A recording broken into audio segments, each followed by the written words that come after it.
ಎಲ್ರಿಗೂ ನಮಸ್ಕಾರ. ನನ್ನ ಆತ್ಮಗುರುಗಳಾದ ಬ್ರಹ್ಮರ್ಷಿ ಸುಭಾಷ್ ಪತ್ರಿಜಿಯವರಿಗೂ, ನನಗೆ ಜನ್ಮ ಕೊಟ್ಟ ತಂದೆ ತಾಯಿರಿಗೂ ಕೃತಜ್ಞತಾ ಪೂರ್ವಕವಾದ ಧನ್ಯವಾದಗಳನ್ನ ಅರ್ಪಿಸ್ತಾ, ಇವತ್ತು ಮಹಾವತಾರ್ ಫೌಂಡೇಶನ್ ಅವರ ಡಾಕ್ಟರ್ ರಂಗಸ್ವಾಮಿ ಅವರು ನಮ್ಗೆ ಈ ಒಂದು ಅವಕಾಶವನ್ನ ಮಾಡಿಕೊಟ್ಟಿದ್ದಾರೆ. ಇವತ್ತಿನ ದಿನ ಯದ್ಭಾವಂ ತದ್ಭವತಿ ಬಗ್ಗೆ ತಿಳ್ಕೊಳ್ಳೋಣ. ಪತ್ರಿ ಸರ್ ಆ ಯದ್ಭಾವಂ ತದ್ಭವತಿ ಅನ್ನೋದನ್ನ ಸುಮಾರು ಸಲ ಅವರ ಭಾಷಣಗಳ ಮಧ್ಯದಲ್ಲಿ ಅದನ್ನ ಹೇಳ್ತಾನೆ ಇದ್ರು. ಹಾಗಾಗಿ ಇವತ್ತಿನ ದಿವಸ ಈ ಒಂದು ಯತ್ ಭಾವಂ ತತ್ ಭವತಿ ಅನ್ನೋದನ್ನ ಯಾವ ರೀತಿ ನಮ್ಮ ಜೀವನದಲ್ಲಿ ನಡೆಯುತ್ತೆ ಅನ್ನೋದ್ರ ಬಗ್ಗೆ ಪತ್ರಿ ಸರ್ ಏನ್ ಹೇಳಿದ್ದಾರೆ, ಉಪನಿಷತ್ತುಗಳು ಏನ್ ಹೇಳಿದೆ ಅನ್ನೋದ್ರ ಬಗ್ಗೆ ಸ್ವಲ್ಪ ಪರಿಚಯ ಮಾಡ್ಕೊಳ್ಳೋಣ. ಪ್ರಾಣಿ ಸಂಕುಲದಿಂದಾನೇ ಬಂದಿರುವಂತ ಆತ್ಮವಿಕಸಿತ ಮಾನವನನ್ನ ಅತಿ ಬುದ್ಧಿವಂತ ಪ್ರಾಣಿ ಅಂತ ಪರಿಗಣಿಸಲಾಗಿದೆ. ಇತರ ಪ್ರಾಣಿಗಳಿಗೂ ಮಾನವ ಜೀವಿಗೂ ಇರುವಂತ ಪ್ರಮುಖವಾದ ವ್ಯತ್ಯಾಸ ಏನಂದ್ರೆ, ಮಾನವನ್ಗೆ ಪೂರ್ಣ ಪ್ರಮಾಣವಾದ ಮನಸ್ಸಿದೆ. ಮಾನವ ಮಾತ್ರ ಆಲೋಚಿಸಬಲ್ಲ, ಪ್ರಾಣಿಗಳಲ್ಲ. ಮಾನವನನ್ನ ಬುದ್ಧಿಜೀವಿ ಅಂತ ಕರೀತಾರೆ, ಜ್ಞಾನಜೀವಿ ಅಂತ ಕರೀತಾರೆ, ಚೈತನ್ಯ ಜೀವಿ ಅಂತ ಕರೀತಾರೆ. ಯಾಕೆಂದ್ರೆ ಅವನಲ್ಲಿ ಪೂರ್ತಿ ಚೈತನ್ಯ ತುಂಬಿದೆ.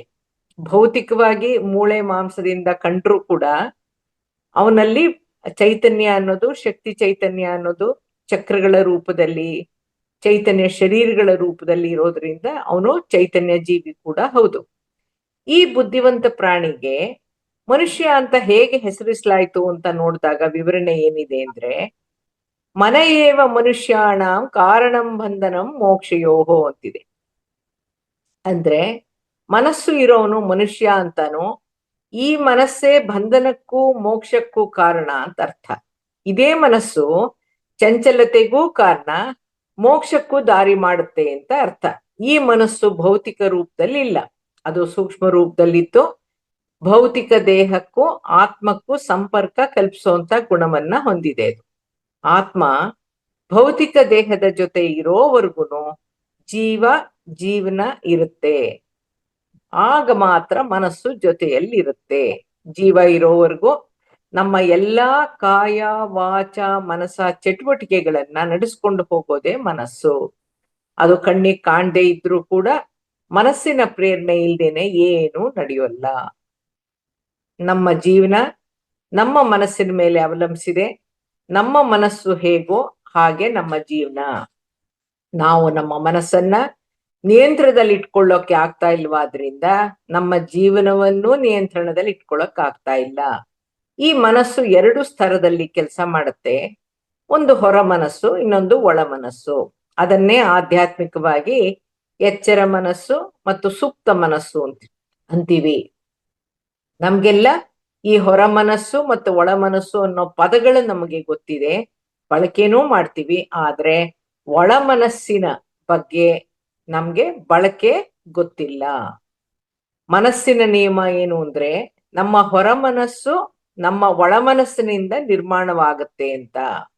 ನಮ್ಮ ಮನಸ್ಸೇ ನಮ್ಮ ವಿಶ್ವ, ನಮ್ಮ ವಿಶ್ವವೇ ನಮ್ಮ ಮನಸ್ಸು. ನಮ್ಮ ದಿನನಿತ್ಯದ ಎಲ್ಲಾ ಕಾಯ ವಾಚ ಮನಸ ಚಟುವಟಿಕೆಗಳನ್ನ ನಡೆಸ್ಕೊಂಡು ಹೋಗೋದೇ ಈ ಮನಸ್ಸು. ಹಾಗಾಗಿ ಈ ಮನಸ್ಸು ಮಾನವನ ಶತ್ರುನೂ ಹೌದು, ಮಿತ್ರನೂ ಹೌದು ಅಂತಂದಿದ್ದಾರೆ ಪತ್ರಿ ಸರ್. ಭಗವದ್ಗೀತೆಯ 6ನೇ ಅಧ್ಯಾಯದ 5ನೇ ಶ್ಲೋಕ ಹೀಗಿದೆ: ಉದ್ಧರೇದಾತ್ಮಾನಾತ್ಮಾನಂ ನಾತ್ಮಾನಮವಸಾಧಯೇತ್ ಆತ್ಮೈವ ಹ್ಯಾತ್ಮನೋ ಬಂಧುರಾತ್ಮೈವ ರಿಪುರಾತ್ಮನಃ ಅಂತ. ಅಂದ್ರೆ ಮನುಷ್ಯ ತನಗ್ತಾನೇ ಬಂಧು, ತನಗ್ತಾನೇ ಶತ್ರು. ತನ್ನ ಮೂಲಕ ತನ್ನನ್ನ ತಾನೇ ಉದ್ಧಾರ ಮಾಡ್ಕೋಬೇಕು ಮತ್ತು ತನ್ನನ್ನ ತಾನೇ ಅಧೋಗತಿಗೆ ತಗೊಂಡು ಹೋಗ್ಬಾರ್ದು ಅಂತ.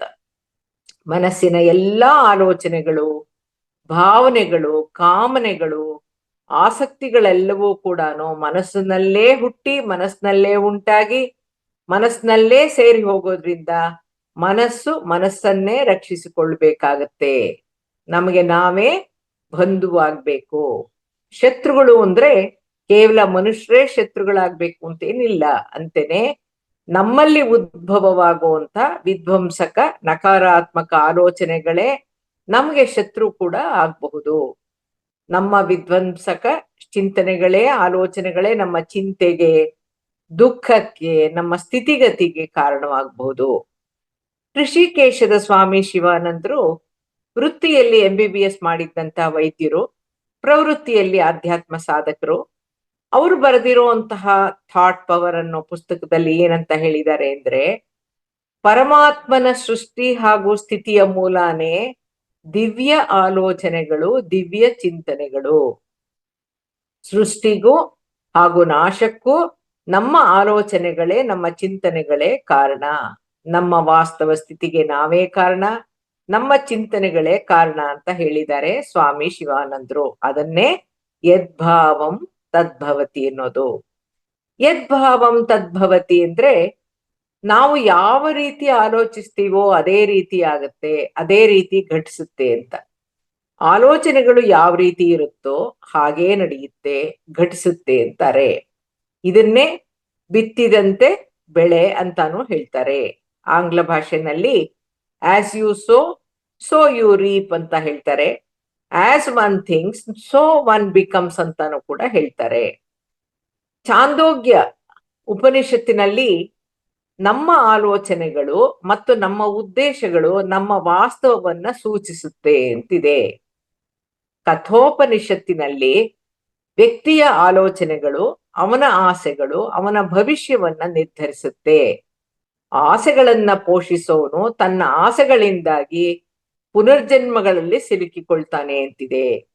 ಮುಂಡಕೋಪನಿಷತ್ತಿನಲ್ಲಿ ಆಸೆಗಳಿಂದ ಮುಕ್ತರಾದವರು ಪುನರ್ಜನ್ಮವನ್ನ ಮೀರಿ ಹೋಗ್ತಾರೆ ಅಂತಿದೆ. ಈಶಾ ಉಪನಿಷತ್ತಿನಲ್ಲಿ ತ್ಯಾಗ ಮತ್ತು ನಿರ್ಲಿಪ್ತತೆಯ ಆಲೋಚನೆಗಳಲ್ಲಿ ಇರೋರು ಆನಂದದ ಜೀವನವನ್ನ ನಡೆಸ್ತಾರೆ ಅಂತಿದೆ. ಬೃಹದಾರಣ್ಯಕ ಉಪನಿಷತ್ತಿನಲ್ಲಿ ವಾಸ್ತವದ ಸ್ವರೂಪವು ವ್ಯಕ್ತಿಯ ಆಲೋಚನೆಗಳನ್ನ ಸೂಚಿಸುತ್ತೆ. ಆಧ್ಯಾತ್ಮಿಕ ಆಲೋಚನೆಗಳು ಪರಮ ಸ್ವರೂಪಕ್ಕೆ ಆತ್ಮ ಸಾಕ್ಷಾತ್ಕಾರದ ಮಾರ್ಗವಾಗತ್ತೆ ಅಂತ ತಿಳಿಸಿದೆ. ಪತ್ರಿಸರ್ ಅವರ ಆಲೋಚನಾ ಶಕ್ತಿ ಅನ್ನೋ ಪುಸ್ತಕದಲ್ಲಿ ಥಾಟ್ ಪವರ್ ಕುರಿತು ಅವರ ಯೂಟ್ಯೂಬ್ ವಿಡಿಯೋದಲ್ಲಿ ಕೂಡ ಈ ಆಲೋಚನಾ ಶಕ್ತಿ ಬಗ್ಗೆ ಸವಿವರವಾಗಿ ವಿವರಿಸಿದ್ದಾರೆ. ಥಾಟ್ ಅಂದ್ರೆ ಒಂದು ಅನಿಸಿಕೆ, ಯೋಚನೆ, ಆಲೋಚನೆ ಹಾಗೂ ಚಿಂತನೆ. ಅದನ್ನ ಜಸ್ಟ್ ಎ ಥಾಟ್ ಅಂತ ಹೇಳ್ತೀವಿ. ಮಾನವನ ಮನಸ್ಸು ಕಣ್ಣಿಗೆ ಕಾಣದೇ ಇದ್ರೂ ಕೂಡ, ಕೈಗೆ ಸಿಗದೇ ಇದ್ರೂ ಅವನ ಆಲೋಚನೆಯ ಫಲಿತಾಂಶ ಅಂತಿಮ ಘಟ್ಟ ಹೇಗೆ ವಾಸ್ತವ ಭೌತಿಕ ರೂಪವಾಗಿ, ವಸ್ತು ರೂಪವಾಗಿ ಪರಿಣಮಿಸುತ್ತೆ, ವಿಜ್ಞಾನದ ಆವಿಷ್ಕಾರದ ಭಾಗವಾಗತ್ತೆ ಅನ್ನೋಕೆ ಕೆಲವು ಉದಾಹರಣೆಗಳು ತಗೋಬಹುದು. ಮನುಷ್ಯ ಹಕ್ಕಿ ತರ ಹಾರೋ ಹಾಗಿದ್ದಿದ್ರೆ ಎಷ್ಟು ಚೆನ್ನಾಗಿರ್ತಿತ್ತು ಅನ್ನೋ ಆಲೋಚನೆಯ ಫಲವೇನೆ, ರಿಸಲ್ಟೇನೆ ಇವತ್ತಿನ ವಿಮಾನಯಾನ. ಚಂದ್ರಲೋಕಕ್ಕೆ ಹೋಗೋ ಹಾಗಿದ್ರೆ ಎಷ್ಟು ಚೆನ್ನಾಗಿರುತ್ತೆ, ಅಲ್ಲಿಂದ ಭೂಮಿ ಹೆಂಗ್ ಕಾಣಬಹುದು, ಅಲ್ಲೂ ಜೀವಿಗಳಿದಾರ ಅನ್ನೋ ಆಲೋಚನೆ, ಪ್ರಶ್ನೆಗಳು, ಚಿಂತನೆಗಳು ಬಂದಿದ್ರಿಂದಾನೇ ಚಂದ್ರಯಾನ ಯಶಸ್ವಿಯಾಯಿತು. ಮಹಾತ್ಮ ಗಾಂಧಿಯವರು ಇಡೀ ಭಾರತ ದೇಶದ ಜನರಲ್ಲಿ ದೇಶಭಕ್ತಿಯನ್ನ ಹೊರಹೊಮ್ಮಿಸಿದ್ದು ಕೂಡ, ಶಾಂತಿ ಮಾರ್ಗವನ್ನ ಪರಿಪಾಲಿಸಿದ್ದು ಕೂಡ ಕೇವಲ ಒಂದು ಆಲೋಚನೆಯಿಂದಾನೇ. ಅದರ ಪರಿಣಾಮ ಭಾರತಕ್ಕೆ ಸ್ವಾತಂತ್ರ್ಯ ಲಭಿಸ್ತು. ಇವೆಲ್ಲವೂ ಕೇವಲ ಒಂದು ರಚನಾತ್ಮಕ, ಸೃಜನಾತ್ಮಕ ಉದಾಹರಣೆ ಅಷ್ಟೇನೆ. ಒಂದು ಆಲೋಚನೆ ಎಲ್ಲಿಗೆ ಹೋಗಿ ಮುಟ್ಟುತ್ತೆ, ಹೇಗೆ ಯಶಸ್ವಿಯಾಗತ್ತೆ ಅಂತ ಅರ್ಥ ಮಾಡ್ಕೊಳ್ಳೋಕೆ ಅಷ್ಟೇನೇನೆ. ಅದೇ ರೀತಿ ಹಿರೋಶಿಮಾ ನಾಗಸಾಕಿಯ ವಿನಾಶಕ್ಕೂ ಉಕ್ರೇನ್ನ ಧ್ವಂಸಕ್ಕೂ ಕೂಡ ಅದೇ ಮಾನವನ ದುಷ್ಟ ಆಲೋಚನೆಗಳೇ ಕಾರಣ. ಒಬ್ಬ ಮನುಷ್ಯನ್ಗೆ ಒಂದು ದಿವಸದಲ್ಲಿ ಅವನ ಮನಸ್ಸಿನಿಂದ 60,000 ಆಲೋಚನೆಗಳು ಹುಟ್ಟುತ್ತಾ ಇರುತ್ತವೆ ಅಂತ ಮನೋವಿಜ್ಞಾನಿಗಳು ಅಂದಾಜು ಮಾಡಿದ್ದಾರೆ. ಆ ಆಲೋಚನೆಗಳು ಹೇಗಿರುತ್ತೆ ಅಂದ್ರೆ, ಅವರುಗಳ ಸ್ವಭಾವಕ್ಕನುಸಾರವಾಗಿರುತ್ತೆ, ಅವರವರ ಗತ ಜನ್ಮದ ವಾಸನೆಗಳಿಗನುಸಾರವಾಗಿರುತ್ತೆ. ಅವರ ಆಲೋಚನೆಗಳು, ಮಾತುಗಳು, ನಡವಳಿಕೆಗಳು ಕೂಡ ಅದರ ಆಲೋಚನೆಗಳ ಮೇಲೆ ಡಿಪೆಂಡ್ ಆಗುತ್ತೆ. ಅವರವರ ಸಾಧನೆ, ಅವರ ಗೆಲುವು ಅಥವಾ ಸೋಲು ಅಥವಾ ಅನಾಹುತಗಳು, ಅವಘಡಗಳು ಕೂಡ ಅವರವರ ಆಲೋಚನೆಗಳಿಗೆ ಅನುಸಾರವಾಗಿರುತ್ತೆ. ಅದನ್ನೇ ಯತ್ ಭಾವಂ ತತ್ ಭವತಿ ಅಂತ ಅನ್ನೋದು. ವಿ ಕ್ರಿಯೇಟ್ ಅವರ್ ರಿಯಾಲಿಟಿ ಅನ್ನೋದು. ಯದ್ಭಾವಂ ತದ್ಭವತಿ ಅನ್ನೋ ಅನುಭವಾಮೃತ ಘೋಷವಾಕ್ಯ, ನಾವೇ ಉತ್ಪತ್ತಿ ಮಾಡಿದ ಆಲೋಚನೆಗಳು ಪ್ರಕೃತಿಯಲ್ಲಿ ಹೇಗೆ ಕೆಲಸ ಮಾಡುತ್ತೆ ಅಂತಂದ್ರೆ, ನಮ್ಮ ಹಿರಿಯರು ಹೇಳ್ತಾ ಇದ್ರು, ಹೊತ್ತು ಗೊತ್ತಿಲ್ಲದೆ ಬಾಯಿಗೆ ಬಂದಿದ್ದೆ ಮಾತಾಡ್ಬೇಡ. ಅಶ್ವಿನಿ ದೇವತೆಗಳು ಬಾಗ್ಲಿಂದ ನಿಂತು ಅಸ್ತು ಅಸ್ತು ಅಂತ ಇರ್ತಾರೆ. ನಿನ್ನ ಬಾಯಿಂದ ಬಂದಿದ್ದೆ ನಡದ್ ಬಿಡುತ್ತೆ, ಆಗ್ಬಿಡುತ್ತೆ, ಬಿಡ್ತು ಬಿಡ್ತು ಅನ್ನುವಂತ ನಮ್ಮನ್ನ ಎಚ್ಚರಿಸ್ತಾ ಇದ್ರು. ಅಧ್ಯಾತ್ಮಕ್ಕೆ ಬಂದ ಮೇಲೆ ನಮ್ಗೆ ಅರ್ಥ ಆಯ್ತು, ಅಸ್ತು ದೇವತೆಗಳು ಬಾಗಿಲ ಹಿಂದೆ ಇಲ್ಲ, ಅಸ್ತು ಅನ್ನೋ ಶಕ್ತಿ ನಮ್ಮ ಮನಸ್ಸಿನ ಹಿಂದೆ ಇದೆ, ಅದರಲ್ಲೂ ನಮ್ಮ ಒಳ ಮನಸ್ಸಿನಲ್ಲೇ ಇದೆ ಅಂತ ಅರ್ಥ ಆಯ್ತು. ಪತ್ರಿ ಸರ್ ಖಡಾಖಂಡಿತವಾಗಿ ಹೇಳಿದ್ದಾರೆ, ಆಕಾಶದಲ್ಲಿ ಯಾವುದೋ ಒಂದು ಬಾಹ್ಯ ದೇವರು ಕೂತ್ಕೊಂಡು ನಿಮ್ಮ ಜೀವನವನ್ನ ಒಂದು ಮಣ್ಣಿನ ಮಡಕೆಯಲ್ಲಿ ರೂಪುಗೊಳಿಸ್ತಾ ಇಲ್ಲ. ನಿಮ್ಮ ಜೀವನಕ್ಕೆ ಅವರು ಕಾರಣರು ಅಲ್ಲ, ನಡೆಯೋ ಘಟನೆಗಳಿಗೆ ಅವರು ಕಾರಣರಲ್ಲ, ನಿಮ್ಮ ಕಷ್ಟ ಸುಖಗಳಿಗೆ ಅವರು ಕಾರಣರಲ್ಲ. ನಮ್ಮ ಜೀವನದ ಅಸ್ತಿತ್ವವನ್ನ ನಾವೇ ನಮ್ಮ ಆಲೋಚನೆಗಳಿಂದ ಸೃಷ್ಟಿಸಿಕೊಳ್ತಾ ಇದ್ದೀವಿ. ನಾವು ಬೇರೆಯವರಿಂದ ಸೃಷ್ಟಿಸಲ್ಪಟ್ಟಿಲ್ಲ, ನಮ್ಮನ್ನ ನಾವೇ ಸೃಷ್ಟಿಸಿಕೊಳ್ತೀವಿ. ನಾವು ಕಾರ್ಯಕಾರಣ ಸಂಬಂಧದಿಂದ, ಹಂಬಲದಿಂದ, ಇಚ್ಛೆಯಿಂದ, ಉದ್ದೇಶದಿಂದ, ಅಭಿಲಾಷೆಯಿಂದ ಹೀಗೇ ಇರ್ಬೇಕು ಅನ್ನೋ ಅಭಿಪ್ರಾಯದಿಂದ ಇಂತಿಂತವರ ಜೊತೆನೇ ಜೀವಿಸ್ಬೇಕು ಅಂತ ತೀರ್ಮಾನಿಸೇ ಈ ಭೂಮಿ ಮೇಲೆ ಜನಿಸಿದೀವಿ. ನಮ್ಮ ಆಲೋಚನೆಗಳಿಂದ ನಮ್ಮ ಸ್ಥಿತಿಗತಿಗಳನ್ನ, ವಾಸ್ತವಗಳನ್ನ ಸೃಷ್ಟಿಸಿಕೊಳ್ತಾ ಇದ್ದೀವಿ ಅಂತ ಪತ್ರಿ ಸರ್ ಅವರು ಹೇಳಿದ್ದಾರೆ. ಪತ್ರಿ ಸರ್ ಅವರು ನಮ್ಮ ಮಾನವ ಜೀವನಕ್ಕೆ ಸಂಬಂಧಿಸಿದಂಗೆ ನಮ್ಮಲ್ಲೇ ನಮ್ಮ ಮನಸ್ಸಿನಿಂದಾನೇ ಉದ್ಭವಿಸುವಂತ ಆಲೋಚನಾ ಶೈಲಿಯನ್ನ 4 ವಿಧವಾಗಿ ವಿಂಗಡಿಸ್ತಾ ವಿವರಿಸಿದ್ದಾರೆ. ಮಾನವನಲ್ಲಿ ಉತ್ಪತ್ತಿಯಾಗುವಂತಹ ಆಲೋಚನೆಗಳು ಹೇಗಿರುತ್ತಂತೆ ಅಂದ್ರೆ, ಅದನ್ನ 4 ವಿಭಾಗವಾಗಿ ಮಾಡಿ, ಮೊದಲನೇದು ಘೋರವಾದ ಆಲೋಚನೆ, ಎರಡನೇದು ನಕಾರಾತ್ಮಕ ಆಲೋಚನೆ, ಮೂರನೇದು ನಿಶ್ಚಿತವಾದ ಆಲೋಚನೆ, ನಾಲ್ಕನೇದು ಅದ್ಭುತವಾದ ಆಲೋಚನೆ. ಅದನ್ನೇ ಇಂಗ್ಲಿಷಲ್ಲಿ disastrous thinking, negative thinking, positive ಅಥವಾ ಡೆಫಿನೆಟ್ ಥಿಂಕಿಂಗ್, ಮಿರಾಕ್ಯುಲಸ್ ಥಿಂಕಿಂಗ್ ಅಂತ ತಿಳಿಸಿದ್ದಾರೆ.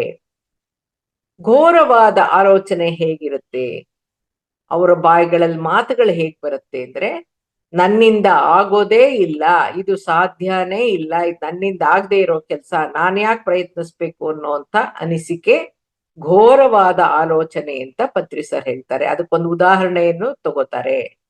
ಹೊಸದಾಗಿ ಒಂದು ವಾಹನ ಚಾಲನೆಯನ್ನ ಕಲ್ತು ಪ್ರಪ್ರಥಮವಾಗಿ ವಾಹನಗಳನ್ನ ರಸ್ತೆನಲ್ಲಿ, ಟ್ರಾಫಿಕ್ ನಲ್ಲಿ ಓಡಿಸುವಾಗ ಸ್ವಲ್ಪ ಭಯ ಅಂತೂ ಖಂಡಿತ ಆಗ್ಬಹುದು, ಆತ್ಮವಿಶ್ವಾಸವಿಲ್ದೇನೂ ಇರ್ಬೋದು. ಹಾಗಾಗಿ ಅವರಲ್ಲಿ ಎಂತ ಆಲೋಚನೆ ಹುಟ್ಟುತ್ತೆ, ನಾನೇ ಯಾರಿಗಾದ್ರೂ ಹೊಡಿತೀನೋ ಏನೋ, ಅಪಘಾತ ಆಗುತ್ತೋ ಏನೋ, ನಾನೇ ಖಂಡಿತ ಬೀಳ್ಬೋದು, ಬೀಳದೆ ಸಾಧ್ಯನೇ ಇಲ್ಲ ಅಂತ ಅನ್ನುವಂಥ ಘೋರ ವಿನಾಶಕ ಆಲೋಚನೆಯಲ್ಲಿ ಭಯದಿಂದ ಗಾಡಿ ಓಡಿಸಿದಾಗ ನಮ್ಮ ಆಲೋಚನೆ ನಿಜವಾಗ್ತಾ ಬಂದು ನಾವು ಬಿದ್ದು ಅಪಘಾತ ಆಗೋದು ಖಂಡಿತ.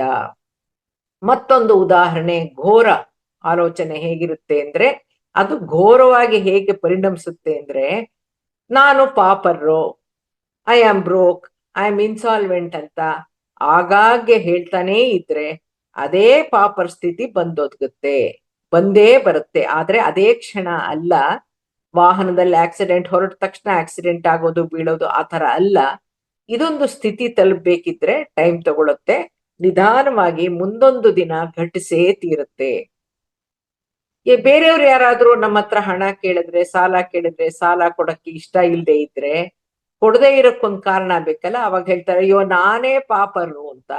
ಆದ್ರೆ ಆ ಹೇಳಿದವ್ರಿಗೆ ಗೊತ್ತಿರಲ್ಲ, ಅವರ ಮಾತೇ ಸಂಕಲ್ಪವಾಗಿ ಮೂಡ್ತಾ ಆವತ್ತಿನಿಂದ ಪಾಪರಾಗೋಕೆ ಶುರು ಅಂತ. ಇಂತಹ ವ್ಯಕ್ತಿಗಳಲ್ಲಿ ಉತ್ಸಾಹ ಇರಲ್ಲ, ಸಹಾಯ ಮಾಡ್ಬೇಕು ಅನ್ನೋದಿರಲ್ಲ, ಅವ್ರ ಮೇಲೆ ಅವ್ರಿಗೆ ನಂಬಿಕೆ ಇರಲ್ಲ, ಆತ್ಮವಿಶ್ವಾಸ ಇರಲ್ಲ, ಪ್ರಯತ್ನ ಪಡಲ್ಲ, ಶ್ರಮ ಪಡೋಕೆ ತಯಾರಿರಲ್ಲ. ಅವರಲ್ಲಿರುವಂತ ಶಕ್ತಿ ಚೈತನ್ಯದ ನ್ಯೂನ್ಯತೆ ಅವರದೇ ನಾಶ ವಿನಾಶಕ್ಕೆ ಕಾರಣ ಆಗ್ಬೋದು. ಇನ್ನು ಕೆಲವು ಉದಾಹರಣೆಗಳಲ್ಲಿ ಮೂಲಕ ಅರ್ಥ ಮಾಡ್ಕೊಳ್ಳೋಣ. ನಂದ್ 2 ಕಣ್ಣು ಹೋದ್ರೂ ಪರವಾಗಿಲ್ಲ, ಅವನಿಗಂತೂ 1 ಕಣ್ಣು ತೆಗಿಬೇಕು ಅನ್ನೋದು ವಿನಾಶಕ ಚಿಂತನೆ. ಅಂತಹ ವ್ಯಕ್ತಿಗಳಲ್ಲಿ ಅರಿಷಡ್ವರ್ಗಗಳು ಅವರ ಮನಸ್ಸನ್ನ ಆಳ್ತಾ ಇರುತ್ತೆ. ಇನ್ನು ಜೀವ ಭಯ ಇರುವಂತವ್ರು, ನನ್ಗೆ 70 ವರ್ಷ ವಯಸ್ಸಾಗೋಯ್ತು, ಸಾವು ಹತ್ತಿರಿಸ್ತಾ ಇದೆ, ಸ್ಮಶಾನಕ್ಕೆ ಹತ್ರ ಆಗ್ತಾ ಇದ್ದೀನಿ, ಎಂಥ ಸಾವು ಬರುತ್ತೋ ಅಂತ ಸಾವನ್ನ ಘೋರ ರೀತಿಯಲ್ಲಿ ಆಹ್ವಾನಿಸಬಾರ್ದು. ಅದು ಘೋರ ಆಲೋಚನೆ. ನಾವು ಜೀವಿಸಕ್ಕೆ ಬಂದಿದ್ದೀವಿ ಹೊರತು ಸಾಯಕ್ಕೆ ಬಂದಿಲ್ಲ ಅಂತ ಪತ್ರಿ ಸರ್ ಅವ್ರು ಹೇಳಿದ್ದಾರೆ. ಇನ್ನು ಕೆಲವು ತಂದೆಯರು ಹೇಳುವಂತದ್ದಿರುತ್ತೆ, ನನ್ನ ಮಕ್ಕಳ ಮೇಲೆ ನಾನು ಯಾವ ಆಸೆನೂ ಇಟ್ಕೊಂಡಿಲ್ಲ, ನನ್ಗೆ ಮಕ್ಕಳೇ ಆಗಿಲ್ಲ ಅಂತ ಅನ್ಕೊಂಡ್ಬಿಡ್ತೀನಿ, ಏನೋ ಹುಟ್ಟಿದಾರಷ್ಟೇ ಋಣಪಾತಕರು ಅನ್ನೋ ಆಲೋಚನೆಗಳೇ, ಚಿಂತನೆಗಳೇ, ಮಾತುಗಳೇ ಘೋರವಾದ ಆಲೋಚನೆಗಳು. ಇವೆಲ್ಲ ಡಿಸಾಸ್ಟ್ರಸ್ ಥಿಂಕಿಂಗ್ ಅಂತ ಹೇಳ್ತಾರೆ ಪತ್ರಿ ಸರ್. ಇಲ್ಲಿ ಪ್ರೀತಿ ಇಲ್ಲ, ಸಂಬಂಧ ಇಲ್ಲ, ಬಾಂಧವ್ಯ ಇಲ್ಲ, ಜವಾಬ್ದಾರಿ ಇಲ್ಲ, ಎಲ್ಲಕ್ಕಿಂತ ಹೆಚ್ಚಾಗಿ ಅಧ್ಯಾತ್ಮ ಅವ್ರಿಗೆ ಗೊತ್ತಿಲ್ಲ, ತಾನೊಬ್ಬ ಚೈತನ್ಯ ಜೀವಿ ಅಂತಾನೂ ಗೊತ್ತಿಲ್ಲ. ಹಾಗಾಗಿ ಅಧ್ಯಾತ್ಮ ಗೊತ್ತಿಲ್ಲದೆ ಇರೋದ್ರಿಂದ ಇಲ್ಲ, ಸಂಬಂಧನೇ ಇಲ್ಲ, ಅವ್ನು ಹುಟ್ಟೇ ಇಲ್ಲ ಅನ್ಕೊಂಡ್ಬಿಡ್ತೀನಿ ಅನ್ನುವಂತ ಒಂದು ಆಲೋಚನೆ ಮಾತುಗಳು ಬರುತ್ತೆ. ಇದು ಒಳ್ಳೇದಲ್ಲ ಅಂತ ಪತ್ರಿ ಸರ್ ಹೇಳ್ತಾರೆ. ಎರಡನೇ ಆಲೋಚನೆ ಯಾವುದು? ನಕಾರಾತ್ಮಕ ಆಲೋಚನೆ. ಯಾರಲ್ಲಿ ಉತ್ಸಾಹ ಉತ್ಸುಕತೆ ಇರಲ್ವೋ, ಯಾವಾಗ ವ್ಯಕ್ತಿಗೆ ತನ್ನ ಮೇಲೆ ತನಗೆ ನಂಬಿಕೆ ಇಲ್ವೋ, ಯಾವಾಗ ಅವನ ಮನಸ್ಸಿನಲ್ಲಿ ಸಂಶಯ ಕಾಡ್ತಾ ಇರುತ್ತೋ, ಸಾಧ್ಯವಾಗದೇ ಇರಬಹುದು ಅನ್ನುವಂತಹ ಮನೋಭಾವನೆಗಳಿರುತ್ತೋ, ಯಾರಿಗೆ ಪ್ರಯತ್ನ ಪಡಬಹುದು ಅಂತಾನೂ ಆಗಾಗ್ಗೆ ಅನಿಸುತ್ತೋ, ಅಥವಾ ಆಶಾಭಾವವಿರುತ್ತೋ, ಆಶಾಭಾವ ಇದ್ರೂ ಯಾರಲ್ಲಿ ದ್ವಂದ್ವ ಇರುತ್ತೋ, ಹೋಗ್ಲೋ ಬೇಡ್ವೋ, ಮಾಡ್ಲೋ ಬೇಡ್ವೋ ಅಂತ ಯಾರಿಗೆ ಗುರಿ ಇರಲ್ವೋ ಅವರಲ್ಲಿ ಉತ್ಪತ್ತಿಯಾಗೋದೇ ನಕಾರಾತ್ಮಕ ಆಲೋಚನೆಗಳು. ಅಂತಹವರ ಚಿಂತನೆ ಆಲೋಚನೆಗಳು ಹೇಗಿರುತ್ತೆ ಅಂದ್ರೆ, ಮನೆಯಲ್ಲಿ ಪೇರೆಂಟ್ಸ್ ಮಕ್ಳಿಗೆ ಹೇಳ್ತಾನೆ ಇರ್ತಾರೆ, ಫಸ್ಟ್ ಕ್ಲಾಸ್ ಅಲ್ಲಿ ಪಾಸ್ ಆಗ್ಬೇಕು, ಇಲ್ದಿದ್ರೆ ಬೇರೆ ಸ್ಕೂಲು ಕಾಲೇಜು ಸಿಗಲ್ಲ ಅಂತೆಲ್ಲ ಹೇಳ್ತಾನೆ ಇರ್ತಾರೆ. ನಾನು ಪ್ರಥಮ ದರ್ಜೆನಲ್ಲಿ ಫಸ್ಟ್ ಕ್ಲಾಸ್ ಅಲ್ಲಿ ಪಾಸ್ ಆಗಕ್ಕಾಗಲ್ಲ, ಅದು ತುಂಬಾ ಕಷ್ಟ, ಅದು ಹುಡುಗಾಟ ಅಲ್ಲ, ಆದ್ರೂ ಪ್ರಯತ್ನ ಪಡ್ಬೋದೋ ಏನೋ ನೋಡೋಣ ಅಂತ ಒಂದು ಗೋಡೆ ಮೇಲೆ ದೀಪ ಇಟ್ಟಂಗೆ ಅಂತಾರಲ್ಲ, ಆ ತರ ಹೇಳ್ತಾರೆ. ಇನ್ನು ಹೇಗೆ ಹೇಳ್ತಾರೆ, ಪರೀಕ್ಷೆನೇನೋ ಬರ್ದಿದ್ದೀನಿ, ಪಾಸ್ ಆಗ್ಬೋದು ಅಥವಾ ಫೇಲು ಆಗ್ಬೋದು ಗೊತ್ತಿಲ್ಲ, ಹೇಗಾದ್ರೂ ಪರವಾಗಿಲ್ಲ, ಸದ್ಯ ಪರೀಕ್ಷೆ ಮುಗಿತಲ್ಲ ಅನ್ನೋ ಭಾವನೆ ಇರುತ್ತೆ. ನನ್ನಿಂದ ಆಗೋದು ಇಷ್ಟೇ, ನಾನು ಹೆಚ್ಚು ಅಂದ್ರೆ 40% ಬರ್ಬೋದು, ನಾನು ಏನೇನೋ ಆಗ್ಬೇಕು ಅಂತ ನೀನೇನ್ ಕನ್ಸೇನ್ ಇಟ್ಕೋಬೇಡ ಅಂತ ಹೇಳ್ತಾ ಇರ್ತಾರೆ ತಾಯಿ ತಂದೆಗೆ. ನನ್ನ ಮನಸ್ಸು ಮತ್ತು ಬುದ್ಧಿ ನನ್ನ ಹಿಡಿತದಲ್ಲಿಲ್ಲ, ನಾನು ಏನ್ ಮಾಡ್ತೀನೋ ನನಗೇ ಗೊತ್ತಿಲ್ಲ ಅಂತ ಹೇಳ್ತಾ ಇರ್ತಾರೆ. ಆಗಿಂದಾಗೆ I am very unlucky, I am very unfortunate, I am very forgetful, things are not in my favour ಅಂತ ಗೊಣಗ್ತಾ ಇರ್ತಾರೆ. ಇವರ ಆಲೋಚನೆ ವಿಧಾನ ನಕಾರಾತ್ಮಕ. ಈ ಒಂದು ಆಲೋಚನೆ, ಸಂಕಲ್ಪ ಶಕ್ತಿ ಅಂತೆಲ್ಲ ಹೇಳ್ತೀವಲ್ಲ, ಅದೆಲ್ಲ ಈಗ ಆಂಗ್ಲ ಭಾಷೆಯಲ್ಲಿ ಲಾ ಆಫ್ ಅಟ್ರಾಕ್ಷನ್ ಅನ್ನೋ ವಿಧಾನದಲ್ಲಿ ಎಲ್ರಿಗೂ ಮುಟ್ತಾ ಇದೆ. ಈ ಲಾ ಆಫ್ ಅಟ್ರಾಕ್ಷನ್, ಆಕರ್ಷಣಾ ಸಿದ್ಧಾಂತ ಕೂಡ ಅದೇ ಹೇಳುತ್ತೆ. ಏನಂತ, ನಾವು ನಮ್ಮ ಮನಸ್ಸಿನಲ್ಲಿ ಏನಂದ್ಕೊಳ್ತೀವೋ ಅದನ್ನೇ ಆಕರ್ಷಿಸ್ತೀವಿ. ಅದು ವಿನಾಶಕಾರಿ ಅಥವಾ ವಿಧ್ವಂಸಕ ಆಲೋಚನೆ ಆಗಿರ್ಲಿ, ಅಥವಾ ನಕಾರಾತ್ಮಕವಾಗಿರ್ಲಿ, ಅಥವಾ ಸಕಾರಾತ್ಮಕವಾಗಿರ್ಲಿ, ಅದನ್ನೇ ನಾವು ಆಕರ್ಷಿಸ್ತೀವಿ. ಆದ್ರಿಂದ ಘೋರ ಆಲೋಚನೆಗಳಿಗಿಂತ ನಕಾರಾತ್ಮಕ ಆಲೋಚನೆಗಳು ಸ್ವಲ್ಪ ಉತ್ತಮವಾದವು ಅಥವಾ ಉನ್ನತವಾದವು ಅಂತ ಅನ್ಕೋಬಹುದು. ಬೆಟರ್ ಅಂತ ಪತ್ರಿ ಸರ್ ಅವ್ರು ಹೇಳಿದ್ದಾರೆ. ಇನ್ನು ಮೂರನೇ ವಿಧವಾದ ಆಲೋಚನೆ ಯಾವುದು ಅಂದ್ರೆ ನಿಶ್ಚಿತವಾದ ಆಲೋಚನೆ. ತನ್ನಲ್ಲಿ ದ್ವಂದ್ವ ಇಲ್ಲದೆ ಇರುವಂತವ್ರು, ಜೀವನದಲ್ಲಿ ಗುರಿ ಇಟ್ಕೊಂಡಿರೋರು, ಸಮಸ್ಯೆ ಏನೇ ಬರ್ಲಿ ಅದನ್ನ ನಿವಾರಿಸ್ಕೊಳ್ಬಲ್ಲೆ, ನಾನ್ ಮಾಡಬಲ್ಲೆ, ಇದು ಖಂಡಿತವಾಗ್ಲೂ ನನ್ನಿಂದ ಸಾಧ್ಯ ಅನ್ನುವಂತಹ ಮನಸ್ಥಿತಿಯಲ್ಲಿರೋರು, ಸಕಾರಾತ್ಮಕವಾಗಿ ಮುನ್ನುಗ್ಗುವಂತಹವರಿಗೆ ಆಲೋಚನೆಗಳು ನಿಶ್ಚಿತವಾಗಿರುತ್ತೆ.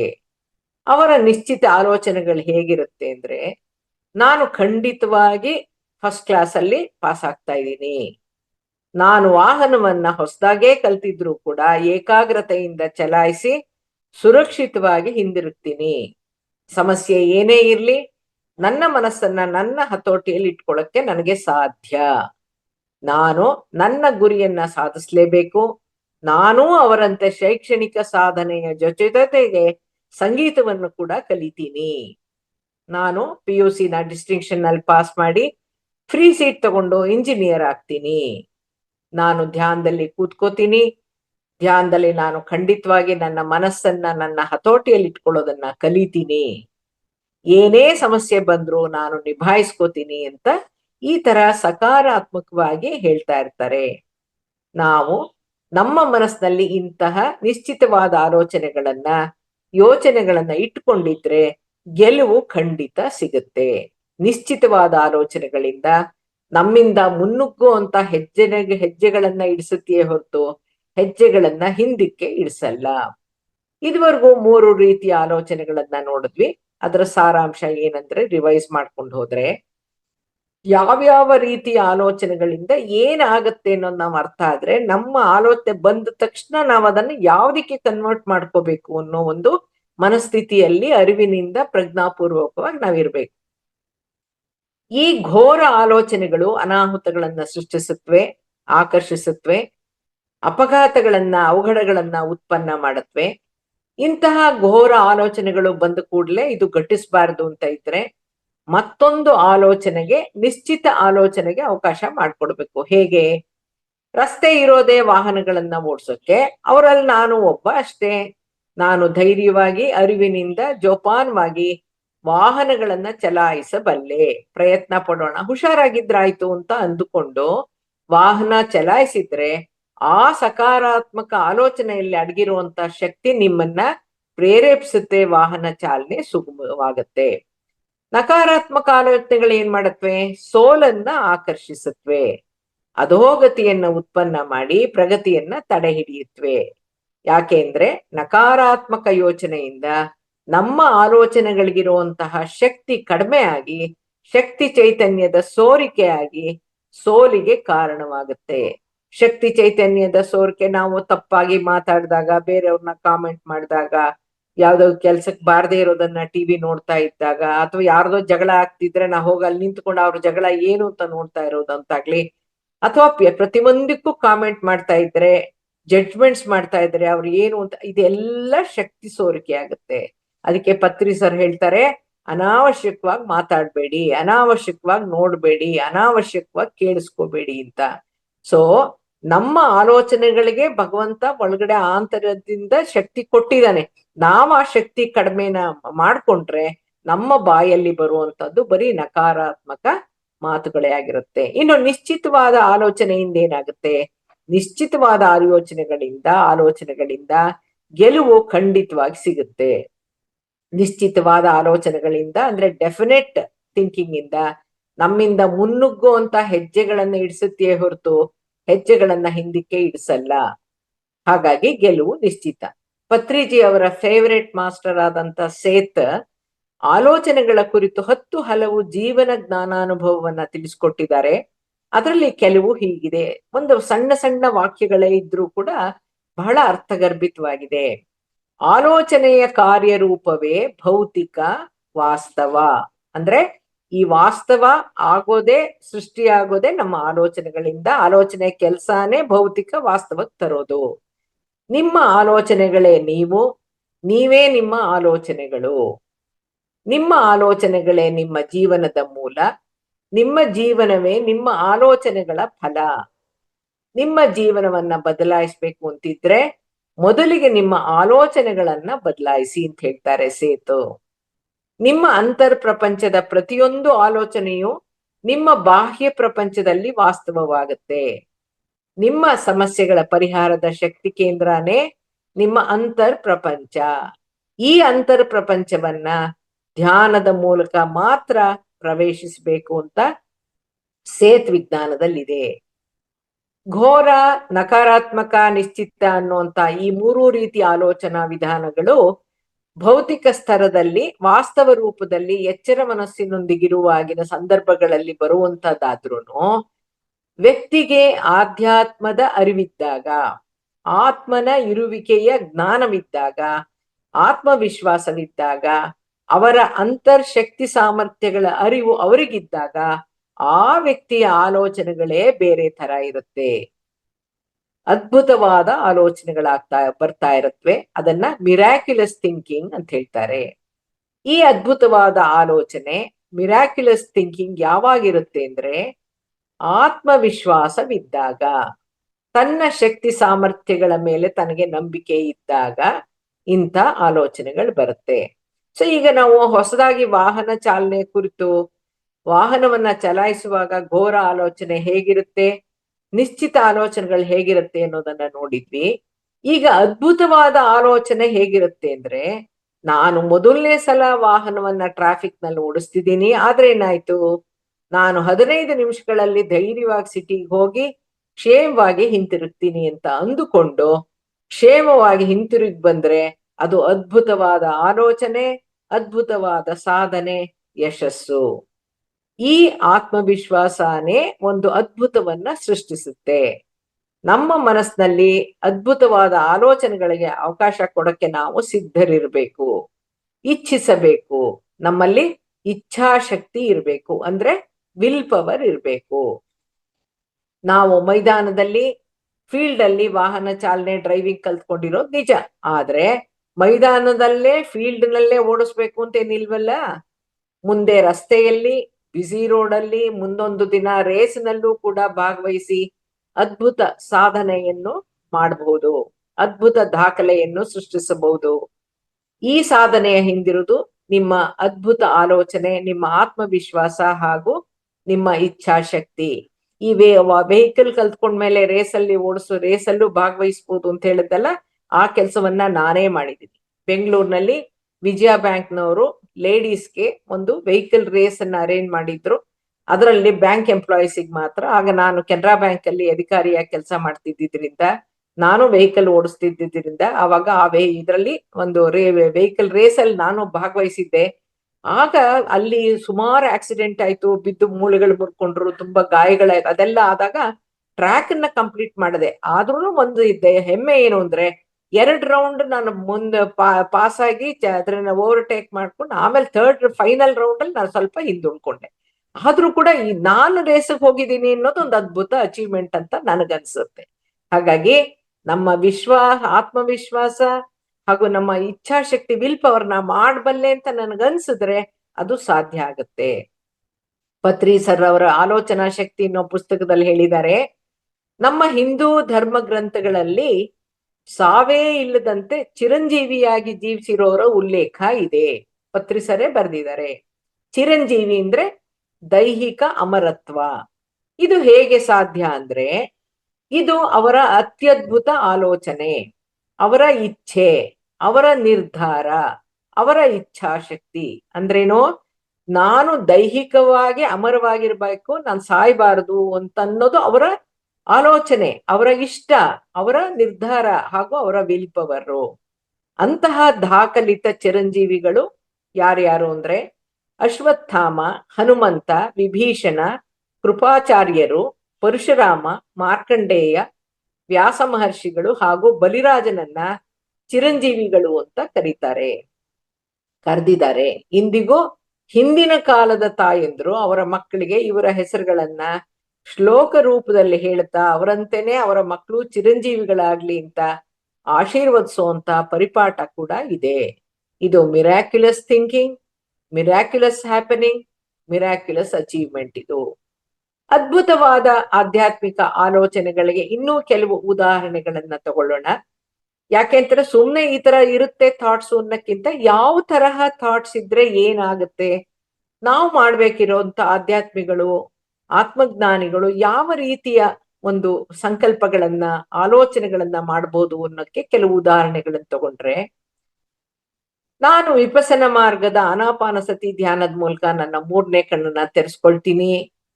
ಧ್ಯಾನ ಮಾಡೋಕೆ ನನ್ನ ದೇಹ ಮತ್ತು ನನ್ನ ಮನಸ್ಸು ಸಹಕರಿಸ್ತಾ ಇದೆ.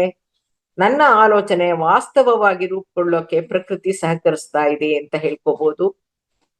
ನಾನು ನನ್ನ ದಿವ್ಯ ಚಕ್ಷುವಿನ ಮೂಲಕ ನನ್ನ ಪೂರ್ವ ಜನ್ಮಗಳನ್ನ ನೋಡ್ಕೊಳ್ತೀನಿ ಅಂತ ಸಂಕಲ್ಪಿಸೋದು ಕೂಡ ಅದ್ಭುತ ಆಲೋಚನೆನೇ. ಬುದ್ಧ ತನ್ನ ದೃಢ ಸಂಕಲ್ಪದಿಂದ ಆನಾಪಾನಸತಿ ಧ್ಯಾನ ಸಾಧನೆಯಲ್ಲಿ ತೊಡಗಿ ತನ್ನ 569 ಪೂರ್ವ ಜನ್ಮಗಳನ್ನ ನೋಡ್ಕೊಂಡ. ಮಾನವನ ದುಃಖಕ್ಕೆ ಕಾರಣ ಏನು ಅನ್ನುವಂತ ಒಂದು ಪ್ರಶ್ನೆ ಅವನು ಒಂದು ವಾಯುವಿಹಾರಕ್ಕೆ ಹೋದಾಗ ಅವನಿಗೆ ನೋಡಿದ ಒಂದು 3 ಕಥೆಗಳು, ಏನೇನೇನ್ ಘಟನೆಗಳನ್ನ ನೋಡ್ದ ಅನ್ನೋದೆಲ್ಲ ಗೊತ್ತಿದೆ. ಅದನ್ನ ನೋಡಿದಕ್ಕೆ ಅವನ ಮನಸ್ಸಲ್ಲಿ ಹುಟ್ಟಿದ ಪ್ರಶ್ನೆ ಏನು, ಮಾನವನ ದುಃಖಕ್ಕೆ ಕಾರಣ ಏನು ಅಂತ. ಈ ಒಂದೇ ಒಂದು ಆಲೋಚನೆ ಬಂದಿದ್ದಕ್ಕೆ ದುಃಖಕ್ಕೆ ಕಾರಣಗಳನ್ನ ತಿಳಿಬೇಕು ಅಂತ ನಿರ್ಧರಿಸಿ ಧ್ಯಾನ ಸಾಧನೆಯಲ್ಲಿ ತೊಡಗಿ 4 ಆರ್ಯ ಸತ್ಯಗಳನ್ನ ತಾನೇ ಕಂಡುಕೊಂಡ. ಆ 4 ಆರ್ಯ ಸತ್ಯಗಳು ಯಾವುದು? ದುಃಖ ಸತ್ಯ, ದುಃಖ ಕಾರಣ ಸತ್ಯ, ದುಃಖ ನಿವಾರಣೆ ಸತ್ಯ, ದುಃಖ ನಿವಾರಣಾ ವಿಧಾನ ಆನಾಪಾನ ಸತಿ ಧ್ಯಾನ ಸತ್ಯ ಅಂತ ಕಂಡು ಹಿಡಿದು ಅವನು ಮಾತ್ರ ಅವನ ಪಾಡಿಗೆ ಅವನದನ್ನು ಉಪಯೋಗಿಸ್ಕೊಳ್ಳಿಲ್ಲ. ಇಂತಹ ಒಂದು ವಿಚಾರವನ್ನ ಮಾನವ ಕುಲಕ್ಕೆ ದುಃಖ ನಿವಾರಣಾ ವಿಧಾನವನ್ನ ಬರಿಗಾಲಲ್ಲಿ 40-45 ವರ್ಷ ತಿರುಗಾಡ್ತಾ ಎಲ್ರಿಗೂ ತಿಳಿಸ್ತಾ ಬಂದ. ಇದು ಅತ್ಯದ್ಭುತ ಸಾಧನೆ. ಇದನ್ನ ಮಿರಾಕ್ಯುಲಸ್ ಅಚೀವ್ಮೆಂಟ್ ಅಂತ ಹೇಳ್ಬೋದು. ಇನ್ನು ಯಾವ್ಯಾವುದು? ಕೃತ ಜನ್ಮ ಪಾಪಂ ವ್ಯಾಧಿ ರೂಪೇಣ ಪೀಡತೆ ಅಂತಿದೆ. ಈ ಒಂದು ಆಧ್ಯಾತ್ಮಿಕ ಸತ್ಯದ ಅನುಸಾರ ನಾನು ನನ್ನ ಈಗಿನ ಅನಾರೋಗ್ಯದ ಸ್ಥಿತಿಗೆ ಯಾವ ಜನ್ಮದ ಯಾವ ಪಾಪಕೃತ್ಯ ಕಾರಣ ಅನ್ನೋದನ್ನ ನಾನೇ ತಿಳ್ಕೋಬೇಕು, ತಿಳ್ಕೋತೀನಿ, ತಿಳ್ಕೊಂಡೇ ತೀರ್ತೀನಿ ಅನ್ನೋದು ಒಂದು ಅತ್ಯದ್ಭುತ ಹಂಬಲ, ತೃಷೆ, ಅದ್ಭುತ ಆಲೋಚನೆ, ಅದ್ಭುತ ಉದ್ದೇಶ. ನಾನು ಯಾವುದೇ ಔಷಧಗಳನ್ನ ತಗೊಳ್ಳೋದಿಲ್ಲ, ನೋ ಮೆಡಿಕೇಶನ್ ಓನ್ಲಿ ಮೆಡಿಟೇಷನ್ ಅನ್ನೋದು ಅದ್ಭುತ ತೀರ್ಮಾನ, ನಿರ್ಧಾರ. ದಿನದಲ್ಲಿ ಕನಿಷ್ಠ ಪಕ್ಷ 3 ಗಂಟೆಗಳ ಧ್ಯಾನ, ಪಿರಮಿಡ್ ಬಳಸಿ ಧ್ಯಾನದಲ್ಲಿ ತೊಡಗೋದು, ಸ್ವಾಧ್ಯಾಯ ಮತ್ತು ಸತ್ಸಂಗದ ಮೂಲಕ ಆಧ್ಯಾತ್ಮಿಕ ಜ್ಞಾನಾರ್ಜನೆಯಲ್ಲಿ ತೊಡಗಿಸಿಕೊಳ್ಳೋದು ಅದ್ಭುತ ಸಾಧನೆ, ಸಾಧನಾ ವಿಧಾನ. ಈ ಅದ್ಭುತ ಸಾಧನೆಯ ಫಲ ನಮ್ಗೇನ್ ಸಿಗುತ್ತೆ? ಅಂತಿಮವಾಗಿ ಆರೋಗ್ಯ, ಆನಂದ, ಆತ್ಮಜ್ಞಾನ, ಜ್ಞಾನೋದಯ ಹಾಗೂ ಮುಕ್ತಿ. ಆಲೋಚನೆಗಳು ಅಧ್ಯಾತ್ಮ ಆಧಾರಿತವಾಗಿಯೇ ಇರಬೇಕು ಅಂತೇನಿಲ್ಲ. ಭೌತಿಕವಾಗಿಯೂ, ವೈಜ್ಞಾನಿಕವಾಗಿಯೂ, ಸೃಜನಾತ್ಮಕವಾಗಿಯೂ, ಜೀವನಾಧಾರಿತವಾಗಿಯೂ ಕೂಡ ಚಿಂತನೆ ಮಾಡಬಹುದು, ಆಲೋಚಿಸಬಹುದು.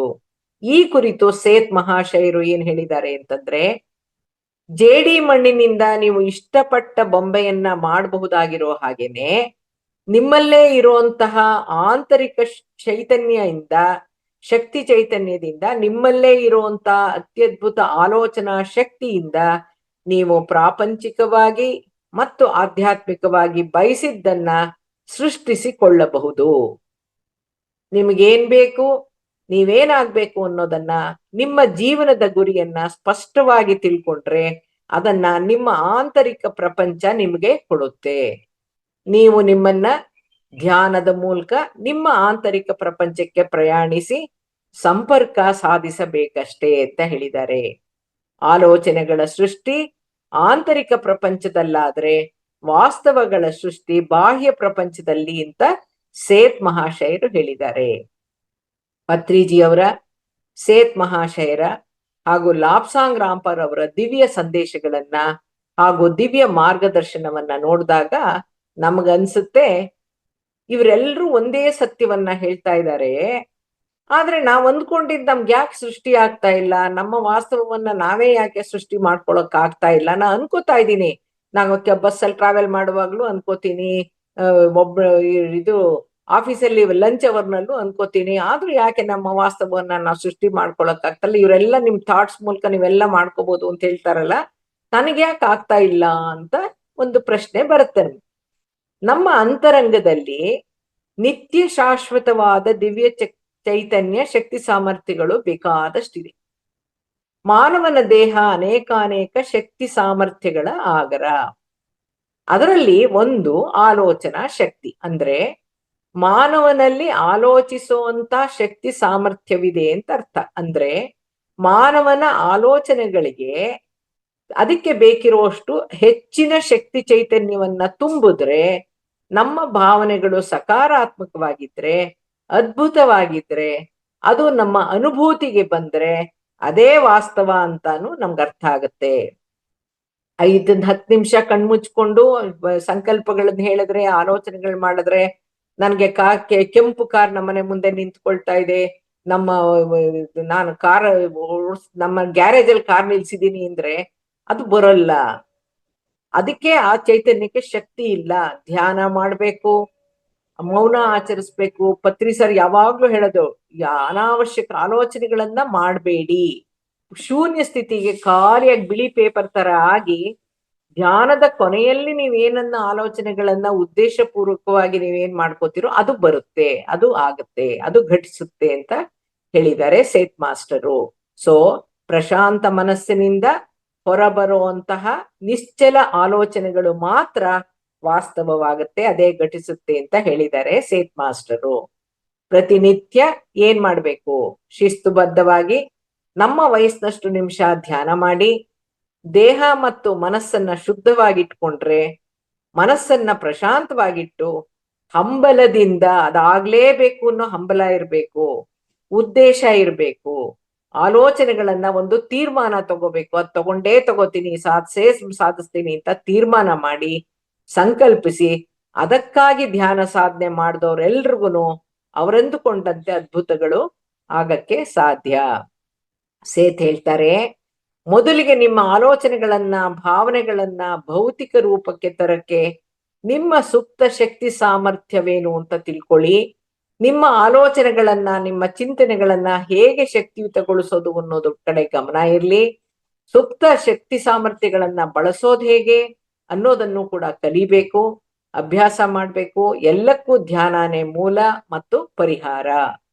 ನಮ್ಮ ಆಲೋಚನೆಗಳು ಯಾವಾಗ ಶಕ್ತಿಯುತ ಯಾವಾಗ ಶಕ್ತಿಹೀನ ಅಂತಾನು ಅರ್ಥ ಮಾಡ್ಕೋಬೇಕು ಅಂತ ಪತ್ರಿ ಸರ್ ಹೇಳಿದ್ದಾರೆ. ಆಲೋಚನೆಗಳಲ್ಲಿ ಅಷ್ಟು ಶಕ್ತಿ ಅಡಗಿದೆ ಅನ್ನೋದನ್ನ ತಿಳ್ಕೊಂಡು ಆಲೋಚನಾ ಶಕ್ತಿಯನ್ನ ನಾನು ನನಗಾಗಿ ನನ್ನ ಅಭಿವೃದ್ಧಿಗಾಗಿ ಬಳಸೋದನ್ನ ಸ್ವಯಂ ಸಲಹೆ ಅಂತಾರೆ. ಬೇರೆ ಇನ್ನೊಬ್ರಿಗೆ ಆ ಥಾಟ್ಸ್ ಅನ್ನ ಚಿಂತನೆಗಳನ್ನ ಅವರ ಒಳಿತಿಗಾಗಿ ಕಳಿಸೋದನ್ನ ಟೆಲಿಪತಿ ಅಂತಾರೆ. ಸಕಾರಾತ್ಮಕ ಅಭಿವೃದ್ಧಿಕಾರಕ ಆಲೋಚನೆಗಳನ್ನ ಚಿಂತನೆಗಳನ್ನ ಬೇರೊಬ್ಬರಿಗೆ ಪ್ರೀತಿಯಿಂದ ಕಾಳಜಿಯಿಂದ ವರ್ಗಾವಣೆ ಮಾಡಿದ್ರೆ ಅದು ಆಶೀರ್ವಾದ, ಹರಕೆ, ಟೆಲಿಪತಿ ಅನ್ನಿಸ್ಕೊಳ್ಳುತ್ತೆ. ಅದೇ ನಕಾರಾತ್ಮಕ ವಿನಾಶಕಾರಕ ಆಲೋಚನೆಗಳನ್ನ ಚಿಂತನೆಗಳನ್ನ ಬೇರೊಬ್ಬರಿಗೆ ತಮ್ಮ ಸ್ವಾರ್ಥ, ದ್ವೇಷ, ಸೇಡಿನಿಂದ ವರ್ಗಾಯಿಸಿದ್ರೆ ವ್ಯಕ್ತಿ ಎಲ್ಲೇ ಇರ್ಲಿ, ಯಾವ ದೇಶದಲ್ಲೇ ಇರ್ಲಿ, ಅದು ಶಾಪವಾಗಿ ಪರಿಣಮಿಸುತ್ತೆ.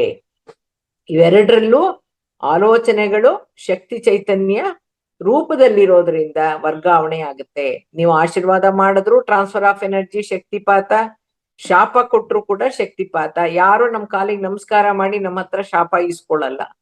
ಶಾಪ ಅನ್ನೋದೇ ಅದಕ್ಕೆ ಎಷ್ಟು ಶಕ್ತಿ ಇರುತ್ತೆ ಅಂದ್ರೆ, ಯಾವುದೇ ಊರಲ್ಲಿ ಇರ್ಲಿ, ಎಲ್ಲೇ ಇರ್ಲಿ, ಎಷ್ಟು ದೂರದಲ್ಲೇ ಇದ್ರು ಕೂಡ ಜಸ್ಟ್ ಎ ಥಾಟ್ ಅದು ವರ್ಕ್ ಆಗುತ್ತೆ. ಹಾಗಾಗಿ ಎರಡರಲ್ಲೂ ಕೂಡ ಯಾವುದು ಆಶೀರ್ವಾದದಲ್ಲೂ ಶಾಪದಲ್ಲೂ ಆಲೋಚನೆಗಳು ಶಕ್ತಿ ಚೈತನ್ಯ ರೂಪದಲ್ಲಿ ಇರೋದ್ರಿಂದ ವರ್ಗಾವಣೆ ಆಗುತ್ತೆ, ಅದರ ಪ್ರಭಾವ ಬೀರುತ್ತೆ. ಆಲೋಚನೆಗಳು ಸೂಕ್ಷ್ಮ ಶಕ್ತಿಯಾಗಿರೋದ್ರಿಂದ ಅದನ್ನ ಆಲೋಚನಾ ಶಕ್ತಿ ಅಂತ ಕರೆದಿರೋದು.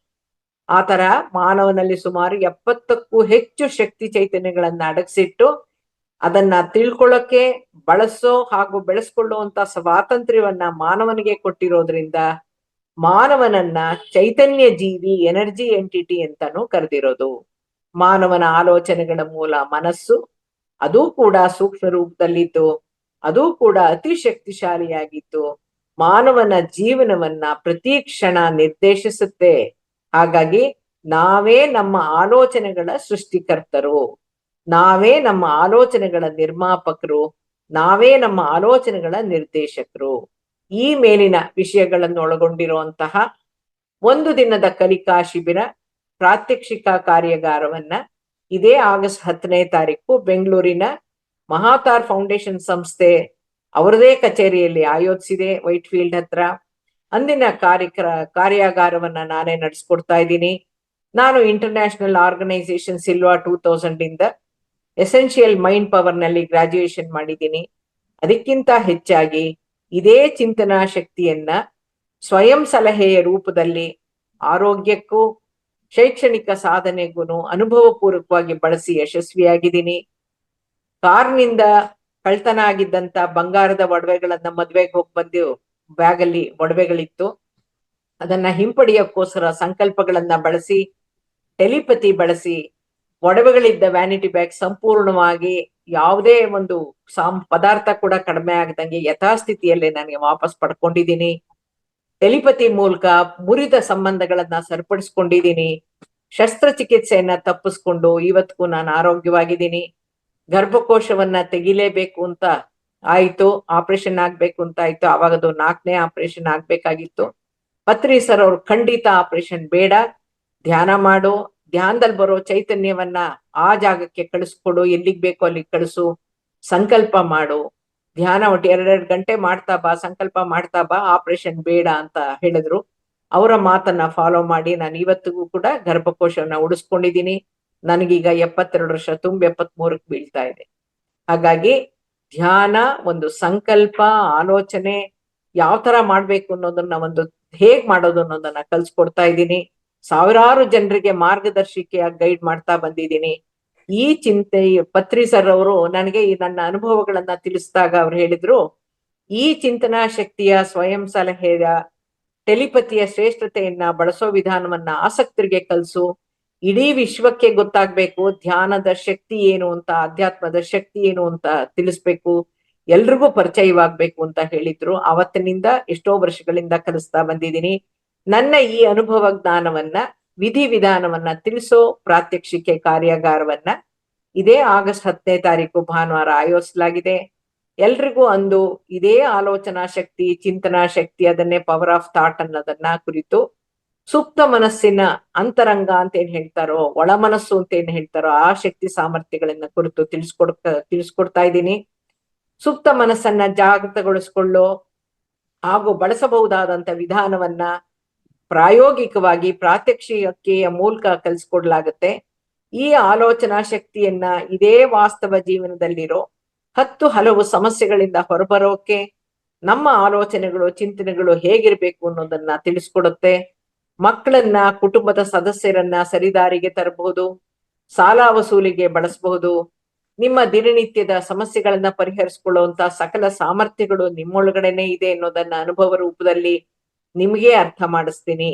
ಚಿಂತನಾ ಶಕ್ತಿ ಕುರಿತು ನನ್ನ 2 ಯೂಟ್ಯೂಬ್ ವಿಡಿಯೋಗಳನ್ನ ಕಳಿಸ್ಕೊಟ್ಟಿದ್ದೀನಿ ಗ್ರೂಪ್ಗೆ. ಮಹಾತಾರ್ ಫೌಂಡೇಶನ್ 10ನೇ ಆಗಸ್ಟ್ ಗ್ರೂಪ್ ನಲ್ಲಿ ಹಾಕಿದ್ದೀನಿ. ಇದೇ 10ನೇ ಆಗಸ್ಟ್ ನಡೀತಿರೋ ಟೆಲಿಪತಿ ಕಾರ್ಯಾಗಾರಕ್ಕೆ ಸಂಬಂಧಿಸಿದ ಸಂಪೂರ್ಣ ಮಾಹಿತಿ ಆ 2 ವಿಡಿಯೋಗಳಲ್ಲಿದೆ. ನನ್ನ ಒಟ್ಟು 150ಕ್ಕೂ ಹೆಚ್ಚು ವಿಡಿಯೋಗಳಿದೆ.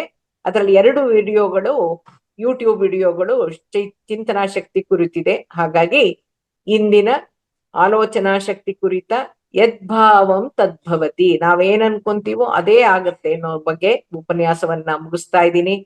ಮಹಾವತಾರ್ ಫೌಂಡೇಶನ್ ನ ಡಾಕ್ಟರ್ ರಂಗನಾಥ್ ಅವ್ರಿಗೂ ಧನ್ಯವಾದಗಳನ್ನ ಅರ್ಪಿಸ್ತಾ, ಇದೇ 10ನೇ ಆಗಸ್ಟ್ ಅಲ್ಲಿ ನಡೀತಿರೋಂತ ಟೆಲಿಪತಿ ಶಿಬಿರಕ್ಕೆ ಯಾರ್ಯಾರು ನೋಂದಾಯಿಸಿಲ್ವೋ ನೋಂದಾಯಿಸ್ಕೊಂಡು, ಯಾರದೇ ಇಂಟರ್ಫಿಯರೆನ್ಸ್ ಇಲ್ದೇನೆ, ಯಾರ ಮಧ್ಯಸ್ಥಿಕೆ ಇಲ್ದೇನೆ ನಮಗ್ ನಾವೇ ನಮ್ಮ ಸಮಸ್ಯೆಗಳನ್ನ ಆಲೋಚನೆಗಳ ಮೂಲಕ, ಚಿಂತನೆಗಳ ಮೂಲಕ, ಸಂಕಲ್ಪಗಳ ಮೂಲಕ ಸರಿ ಮಾಡ್ಕೊಳ್ಳುವಂತ ಪ್ರಯತ್ನದಲ್ಲಿ ನಾವೆಲ್ಲರೂ ಸೇರಿ ಯಶಸ್ವಿ ಆಗೋಣ. ಕೇವಲ 30 ಜನಕ್ಕೆ ಮಾತ್ರ ಅವಕಾಶ ಇರೋದ್ರಿಂದ ನೋಂದಣಿ ಪ್ರಾರಂಭ ಆಗಿದೆ. ದಯವಿಟ್ಟು ನೋಂದಾಯಿಸ್ಕೊಳ್ಳಿ. First come first serve. ನಿಮ್ಮ ಏನೇ ವೈಯಕ್ತಿಕ ಸಮಸ್ಯೆ ಇದ್ರೂ ಕೂಡ ಅದಕ್ಕೆ ಏನ್ ಮಾಡ್ಬೇಕು ಅನ್ನೋದನ್ನ ಒಂದು ಮಾರ್ಗದರ್ಶನ ಕೊಡ್ತೀನಿ. ಅನುಭವ ಪೂರ್ವಕವಾಗಿ ನಾನು ಅಳವಡಿಸ್ಕೊಳ್ತಾ ಬಂದಿದ್ದೀನಿ. ಹಾಗಾಗಿ ಫಸ್ಟ್ ಕಮ್ ಫಸ್ಟ್ ಸರ್ವ್, ದಯವಿಟ್ಟು ಬೇಗ ನೋಂದಾಯಿಸ್ಕೊಳ್ಳಿ ಅಂತ ಹೇಳ್ತಾ, ಈ ಅವಕಾಶವನ್ನ ಉಪಯೋಗಿಸ್ಕೊಳ್ಳಿ ಅಂತ ಹೇಳ್ತಾ ನನ್ನ ಮಾತುಗಳನ್ನ ಮುಗಿಸ್ತಾ ಇದ್ದೀನಿ. Thank you, thank you, thank you.